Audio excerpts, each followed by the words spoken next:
नमस्कार दोस्तों, डिजिटल गुरुकुल में मैं श्रीकांत आप लोग सबका एक बार फिर से स्वागत करता हूं। दोस्तों आज हम बात करेंगे बहुत इंपॉर्टेंट टॉपिक, वो है ग्लोबल जेंडर गैप रिपोर्ट 2021 जो हाल ही में जारी किया गया।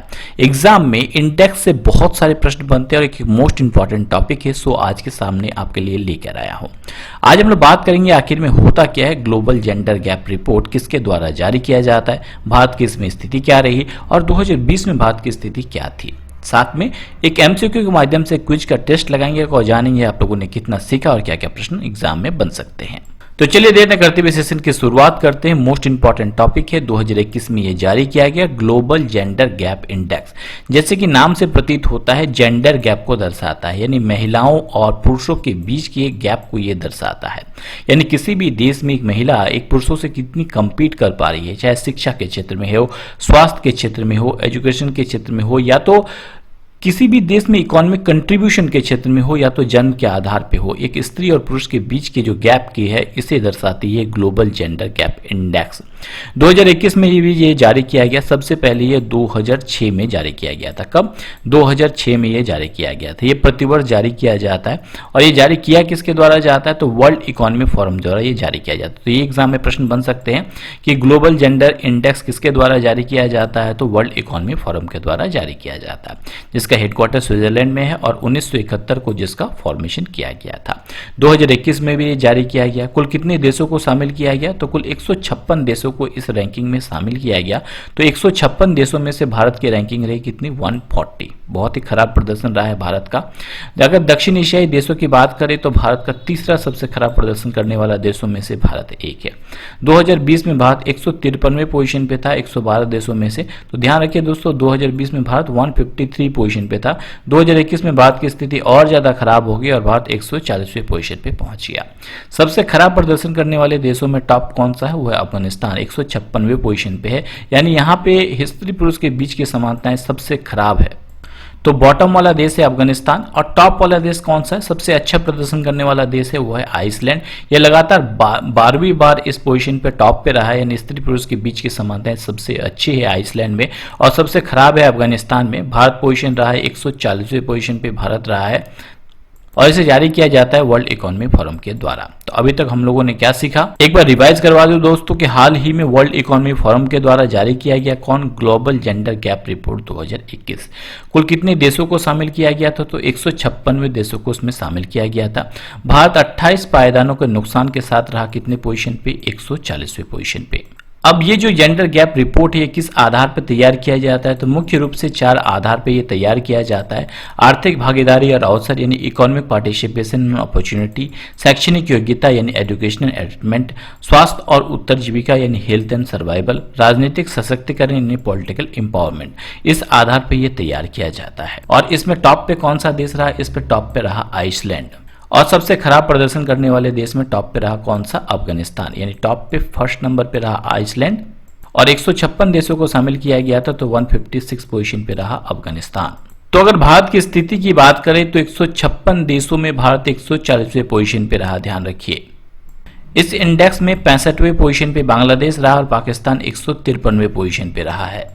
इस रिपोर्ट के अनुसार भारत में लगभग 1/3 यानी 34.2% महिलाएं निरक्षर है, जबकि पुरुषों में आंकड़ा 17.6% है। तो चलिए देर न करते हुए एक क्विज लगाते हैं और देखते हैं आप लोगों ने कितना सीखा। मुझे फटाफट कमेंट कीजिए। आई होप आप सब इसका उत्तर कर पाएंगे, मोस्ट इंपॉर्टेंट है और मैं चाहूंगा हर एक स्टूडेंट इसका कमेंट करिए, फटाफट कमेंट कीजिए। पहला प्रश्न आपके सामने है कि हाल ही में जारी ग्लोबल जेंडर गैप रिपोर्ट 2021 में भारत की रैंकिंग क्या रही है। वेरी गुड, भारत इसमें 140वें पोजीशन पे रहा है। जिस स्टूडेंट ने कमेंट किया वेरी गुड, बहुत अच्छी बात है। अब यहाँ पे ऑप्शन में कुछ और ऑप्शन है आपके लिए, मैं इस तरह सजाया हूं कि आपको एक बार में रिवाइज भी हो जाएंगी सभी चीजें।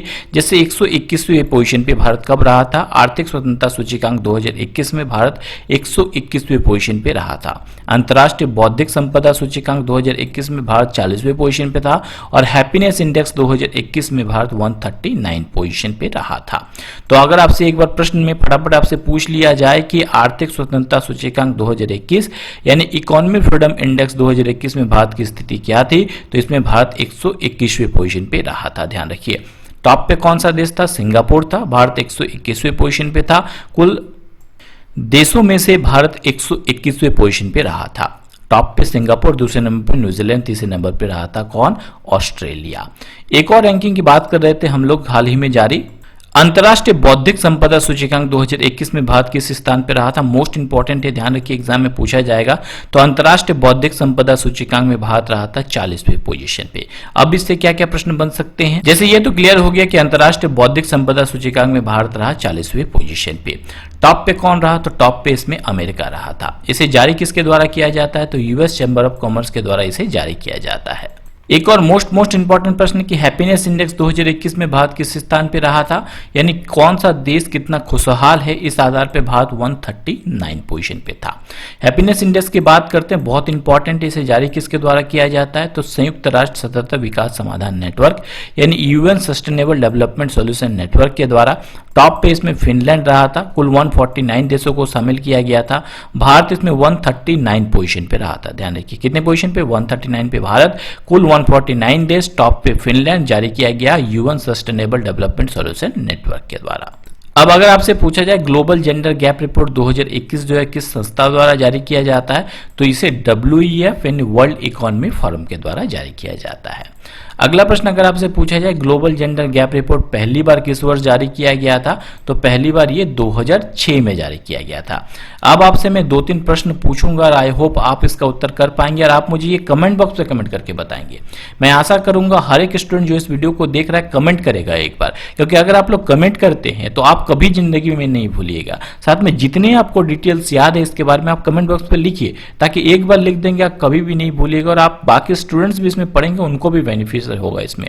तो अगर आपसे पूछा जाए कि ग्लोबल जेंडर गैप रिपोर्ट 2021 के अनुसार टॉप पे कौन सा देश रहा था, आप मुझे कमेंट करेंगे, भारत, नॉर्वे, आइसलैंड या अफगानिस्तान।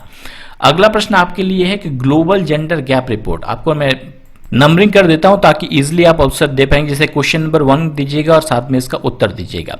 सेकंड क्वेश्चन आपके सामने है कि ग्लोबल जेंडर गैप रिपोर्ट 2021 में कितने देशों को शामिल किया गया था? टोटल कितने देशों को शामिल किया गया था ये बताना है। 180, 156, 146 या 120 आपको बताना है। ये दूसरा प्रश्न आपके लिए है। तीसरा प्रश्न आपके लिए यहां पे है कि वर्ल्ड इकोनॉमी फोरम ये कौन सा? ये वही संस्था है जिसके द्वारा जारी किया गया था कौन सा? Global gender gap report. तो वर्ल्ड इकोनॉमी फोरम का मुख्यालय हेडक्वार्टर किस देश में आपको बताना है?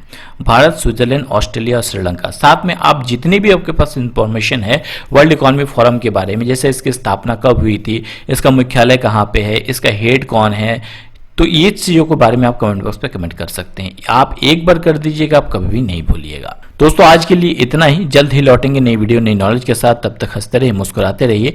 और बहुत सारे दोस्तों का मेरा कहना है कि सर आपकी नोटिफिकेशंस नहीं आती है, तो आप सब्सक्राइब कीजिए, साथ में नोटिफिकेशन बेल को दबाना मत भूलिएगा ताकि आपके पास सबसे पहले नोटिफिकेशन पहुंच सके। तो इसी तरह की वीडियोस आपके लिए मैं लाता रहूंगा। तब तक हंसते रहिए, मुस्कुराते रहिए। Thanks for watching video. जय हिंद, जय भारत दोस्तों।